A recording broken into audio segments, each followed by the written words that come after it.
你好，我是 Dora 老师。Hi, I'm Dora. In the last video, we have learned Chinese word order of declarative sentences. You can check here. In this video, we'll learn the word order of questions in Chinese.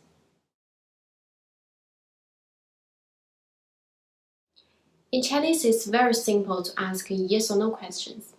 You don't need to put forward any variable auxiliaries. We just maintain the same order of declarative sentences and put only one extra ma as the mark of yes or no questions in the end of the sentence. Let's compare the two sentences. 他是老师。他是老师。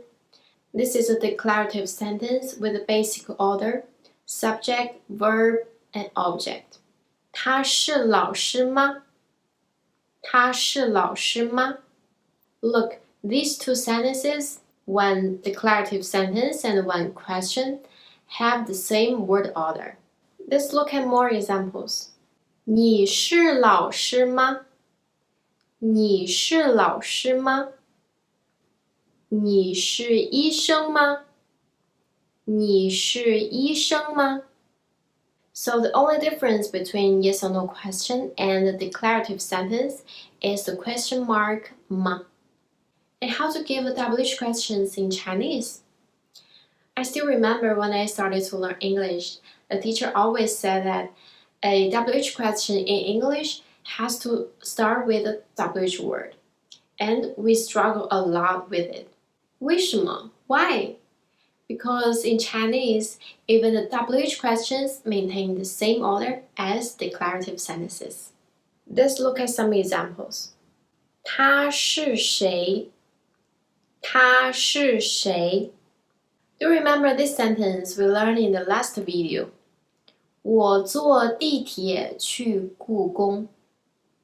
我坐地铁去故宫。In the declarative sentence, the word order is subject, other elements, verb, and object. So if I ask a question of how do you go to the Forbidden City, how will you construct the sentence? 你怎么去故宫？你怎么去故宫？ So the WH word here, in this case, how, 怎么, will place in the same position of other elements. So to ask a WH question in Chinese, you just need to think of the word order of its declarative sentence, and then use the same word order. That's it, 很容易，对吧? Let's see our next lesson. 再见。